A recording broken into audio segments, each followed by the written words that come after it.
Hey guys, this is going to be a little bit of a longer intro because I need to apologize and just kind of set some things straight. Yeah. So basically though, I just want to say sorry guys. I said I was going to hit a huge dive into Set 5 content as well as competitive content over on the Patreon, and I don't get to choose when life hits you hard. There are some things with a very close family member, and there's things with my own personal life and my setup that have been kind of hitting me, and it's been a lot, it's been overwhelming, and I've been trying to figure out how to deal with that and make content at the same time, and it hasn't had the same energy. It's been me forcing myself to make the content, and with some of my content, it's just been essentially me gaming on another channel, and that's easy to kind of mask up. But when it comes to the card gaming content, I have to be here. I have to be there. I have to be seeing the cards. I have to be seeing the combos, and I really haven't been happy with some of the content I've been recording. I've been like recording it, trying to edit it, trying to spice it up, and it hasn't been working.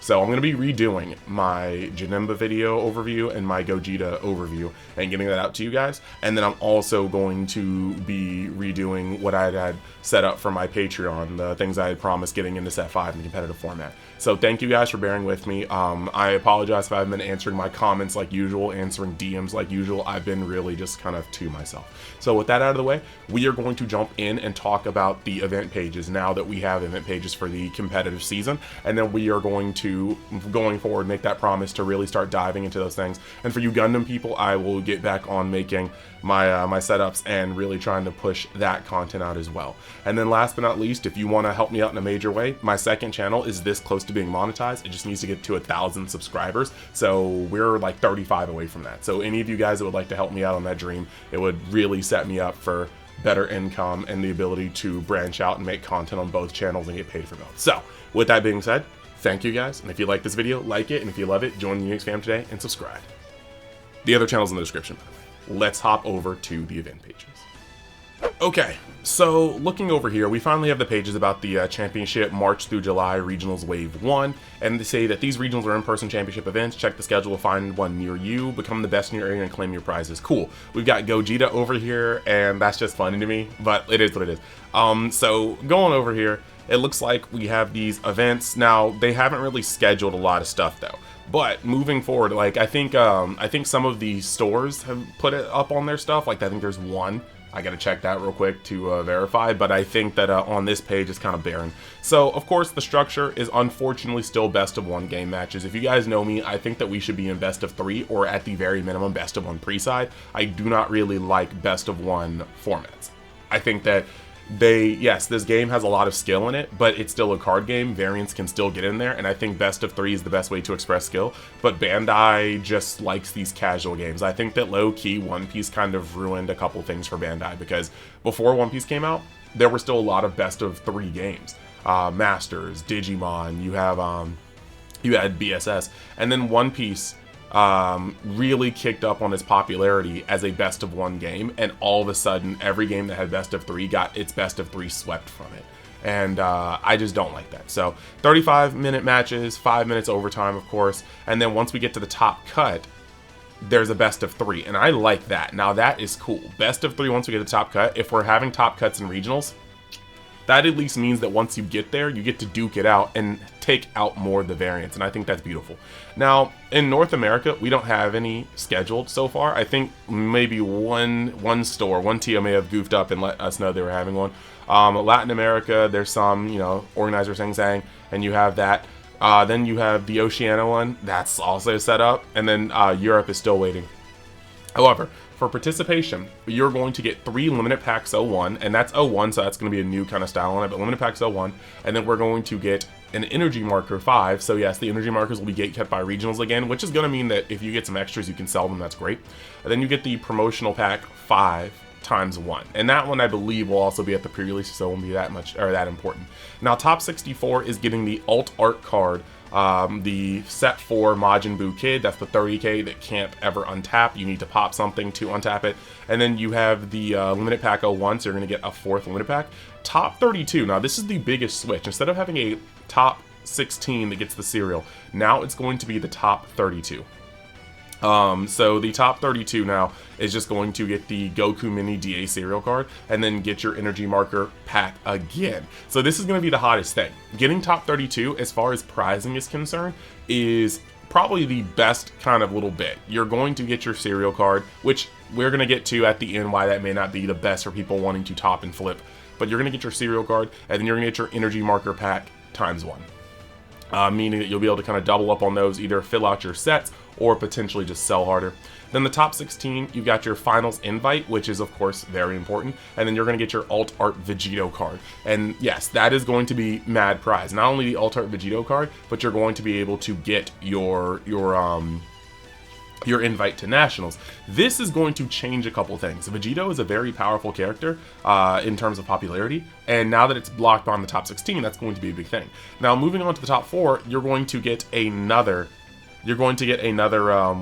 winner championship sleeve 1, which is just going to be basically the championship sleeves. And then you're going to move over to top 2, and just like before, you're going to get a repeat of both the prize cards, and the champion is going to get a playmat. So let's look over this, and then we're going to talk about the prizing and kind of how that feels. So you've got these sample images, and basically the limited pack 01 is going to go back to the format of giving you a card and a gold card, right? So you have Rumshi into this Rumshi. Now, we're going to just rate these as we go, right?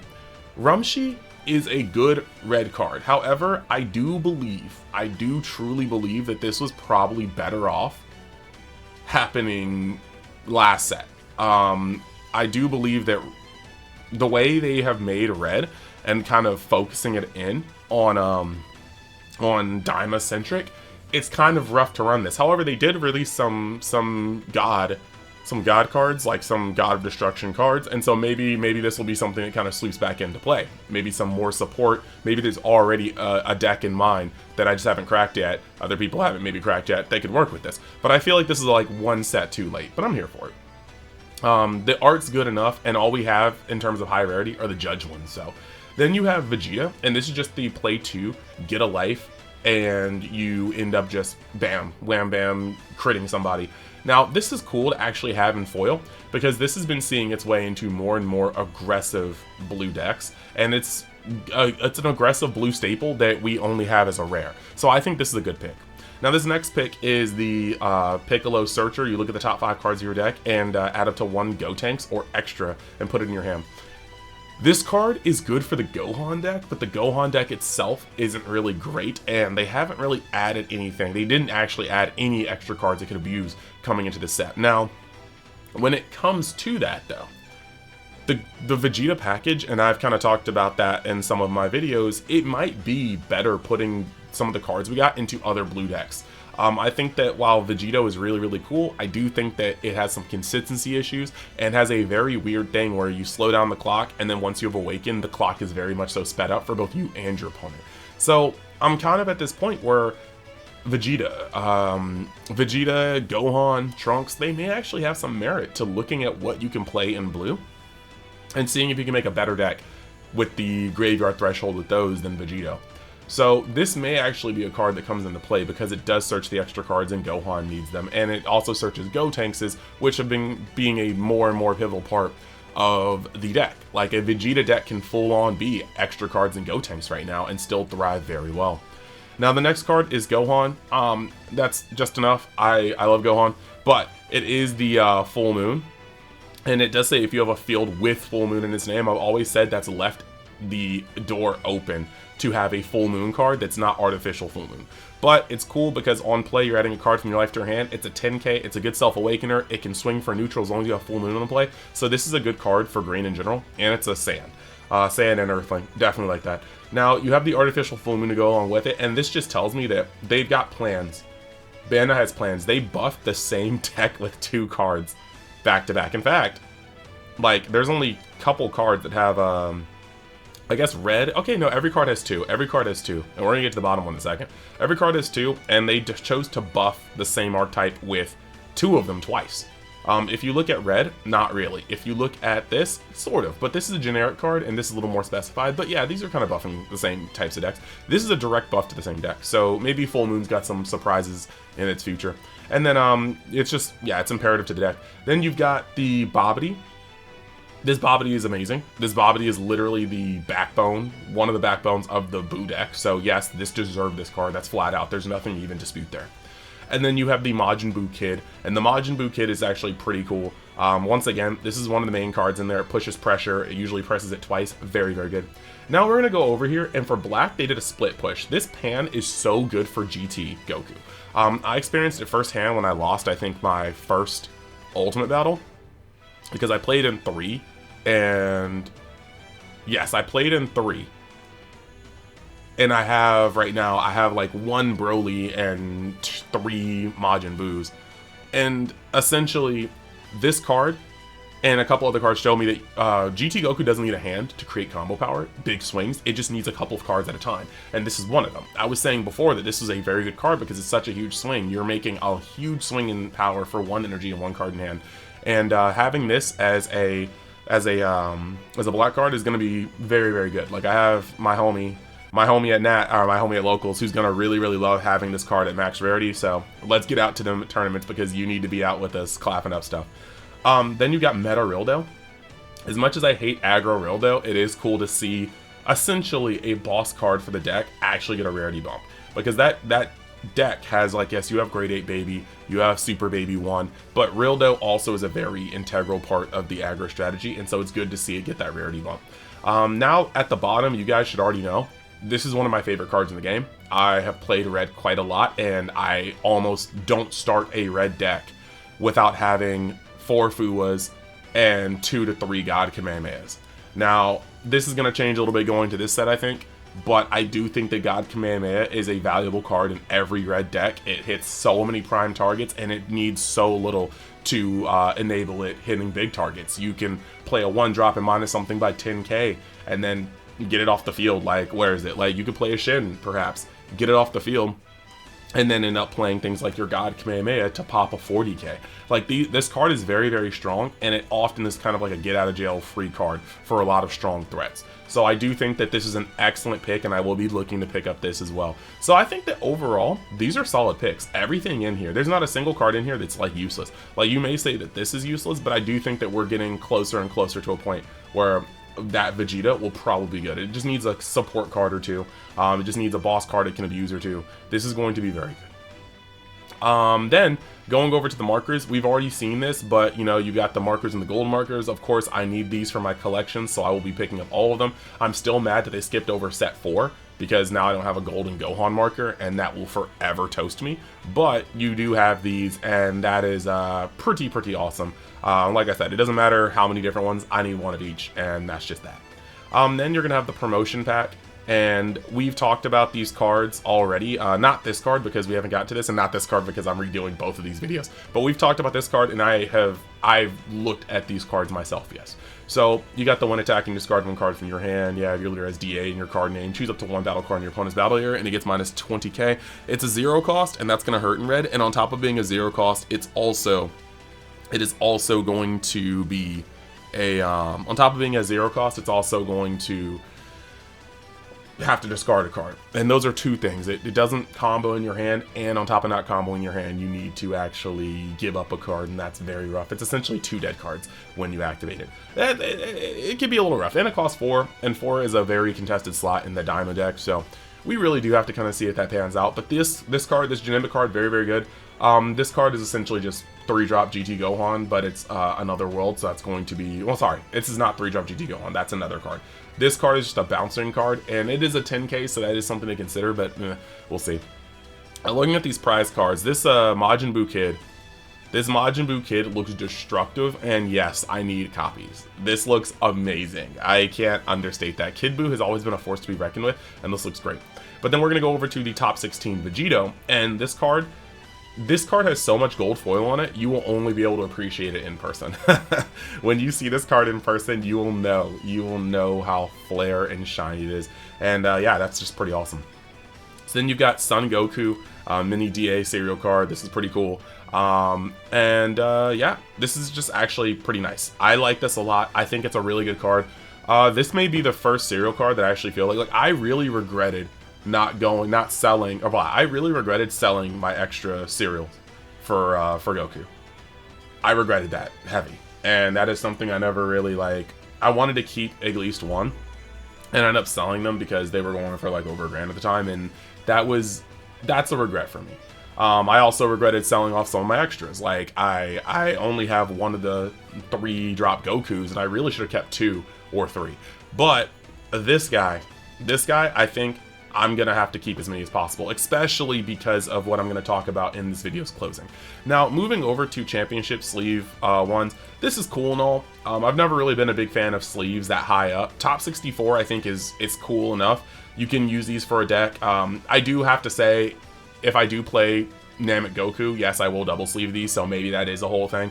So maybe not. Maybe not as mad, but I've never been a fan of this. And then this, I'm gonna say, mats are cool, but I have never really been a fan of mats as prizing. That's like #1. Like, if this was top 64, that'd be one thing. But I really think at this point, people are so more apt at finding what they want. Finding what they want in terms of cards on mats. They will make their own, they will have a person do customs, because there's a lot of freedom. Like, you can do this, and this is cool, and this has some novelty because it has the winner on it. But you could also, if you like Gogeta, have a Gogeta mat that involves much more Gogeta, Goku, and Vegeta Blue, or Gogeta Blue and Gogeta in his Super Saiyan form. You can do a lot, you know? So, I've always been kind of weirded out about mats as top prizing, because I don't think they carry the weight that they need to. And then you have, but this is cool, mind you. But then you have the judge packs. This is just for you judges. This has already been out for a lot of people. Like, I've seen the 18s around, and like, while we're here, even though it's been out, everything in here is pretty much a hit. I don't like the Gotenks, but the Shins, very cool. The judge Shins, very cool. Again, these 2 have already been put out in the new one, so they're getting kind of crept immediately. But this Vegeta needed a higher rarity. It just did. This Android 18, I literally like her where she is for the Diamond deck. This Rildo plus the Rildo we got up here is going to be like a 1-2 punch for just raritying out, max raritying the baby deck. But yeah, now we're gonna look at this, because this is side events, right? And the side events are going to be there based on, you know, discretion of the TO. And the side events are going to give limited packs, the promotion packs. Top 8 will get energy markers, which is cool. Top 4 will get another energy marker, which is cool. And top 2 will get the Majin Buu. And then also the champion will get the Majin Buu. So the champion will get 2 Majin Buu. So that's actually pretty cool. And then we're going to move over here, and you got the whole thing. There's not really much here. There's really not much here. There's the grand finals. We've just got over pretty much our grand finals. So there's not too much to really talk about here, but it's cool just to have that option open. So with that being said, let's talk about what I think these ramifications are. So when it comes to the switch up, right? Putting the cereal at top 32 instead of top 16 is going to deflate the prices of an already deflated rarity. We already felt the discrepancy of it in the first set. Like, I'm just gonna go off of One Piece though. One Piece has a top 8 cereal like gate. That's where you need to get the cereal. So when we had our cereals at first at top 16, they were going for anywhere from 1.5 to 2K. Immediately dropped off to about 1 to 1.5, and then settled somewhere down in the 700s when they started getting flooded. Now we're gonna have top 32. So every regional, 32 of these guys are going out. This card is probably not getting over 1500 at any given moment, and it's probably going to drop beneath 1000 very quick because of the sheer volume of them. That's going to be good for the people that want sets. That's going to be bad for the people that wanted top and flip, but at least you'll probably be able to get your the price of your travel back. I will say this is going to cause vendors to not want it a lot very quickly. Your vendors are going to see these things, and they're going to be like, okay, I have a bunch of them and they're not moving. So you're probably gonna be selling on Facebook. You're probably gonna be selling at locals, and that's kind of a rough thing. Now, the Majin Buu is a cool card, right? But when it comes to the cards that they've been putting out for these events, right? The Goku is a staple in any red deck, and the Vegeta was a staple in any yellow deck. And then you move forward, and you have the Goku, who was bum. The Goku was bum, let's not lie about that, but the Bardock was staple in any black deck. Now you're moving forward, and you've got Majin Buu, who is only usable in a Majin Buu deck. And then you've got Vegito, who is a very popular character, but I have had my own thoughts on the playability of that card. So now we've moved to 2 cards, which I don't think are staple by any means, and so they're going to be resellable for the fans and the players of those decks and the fans of those characters, but they're not going to be must-haves for any deck outside of 1 or 2, and I think that's going to hurt the prizing. I'm happy to collect all these, and I'm going to be competing because it's not about the prizing. I want to win, and I want to know that I'm better. However, this set of prizing doesn't have a lot of resale value. They've made the cereals easier to get. They have made the 2 alt-art cards very marginal in terms of who needs them. Who wants them? Maybe a different story. Who needs them? The people that want them are going to snatch them up in the first couple. That's just going to be how it is. The Vegeto's going to be harder to find, but it is what it is. But the people who need them, there's not that many. And that's going to be a massive problem.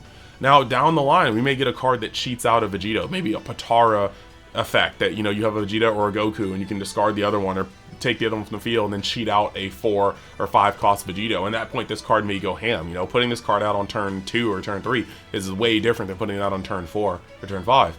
However, this does feel a little underwhelming, but we shall see. I'm gearing up for this. I'm super excited for this. Like I said, we're going to jump back in. For you guys that are watching this that are on the Patreon, Wednesdays are our Patreon grind nights, and so I'm going to start putting up better announcements in the Patreon at the top of the week as well as the Discord. Make sure you're in for that because we need to all start grinding hard to be able to play at our best in these regionals. So yes, thank you guys for watching. Let me know your thoughts in the comment. Once again, I'm sorry for not being as attentive to DMs, to comments, the upload schedule. I've just been kind of going through it. And like I said, if you guys would really like to help, just go down in the description, check out my second channel, Universe X. If just 35 of you guys subscribed, if 35 of you guys subscribed, I'd be over 1,000. And then I'd be able to reach that next milestone. I'd really, really appreciate that. So thank you guys, and I'll see you next time.